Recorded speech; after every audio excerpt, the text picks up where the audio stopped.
Sam Bankman-Fried achève un mystérieux message sur Twitter. Sam Bankman-Fried achève son message sur Twitter. Cela suscitait depuis hier la curiosité de la communauté et quelques questionnements sur l'équilibre mental de Sam Bankman-Fried. Commencé par What, le message était suivi de plusieurs lettres.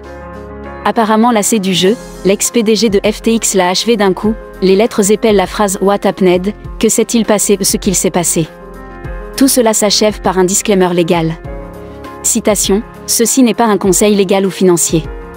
C'est tout ce dont je me rappelle, mais ma mémoire pourrait être partiellement défaillante. » Ce que les utilisateurs de Twitter ont plutôt questionné, c'est les raisons qui ont poussé SBF à écrire ce message, alors que son empire s'est effondré. Interrogé par le New York Times dimanche soir, l'homme a simplement dit. Citation, « J'improvise. Je pense que c'est le bon moment pour le faire. » Vraiment ? On peut s'interroger sur les motivations de Sam Bankman-Fried, alors que l'article du New York Times révèle de nombreuses failles dans la gestion de FTX.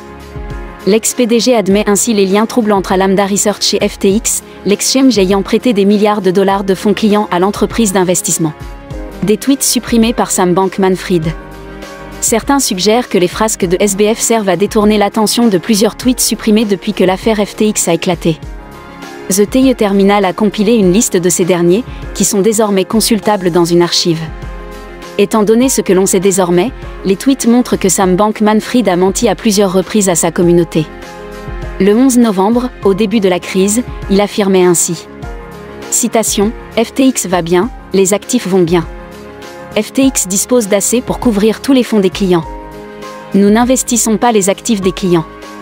Le milliardaire le plus généreux, comme on le surnommait encore récemment, a bien couvert ses traces. » Les seules personnes qui étaient au courant des emprunts d'Alameda Research auraient été Caroline Edison, la PDG d'Alameda Research et ancienne compagne de Sam Bankman-Fried, Nishad Singh, l'ingénieur en chef de FTX, ainsi que Gary Wang, le directeur technique.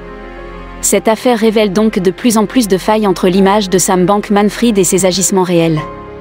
On ne sait pas où se trouve actuellement l'ex-milliardaire, qui devra certainement faire face à des peines de justice.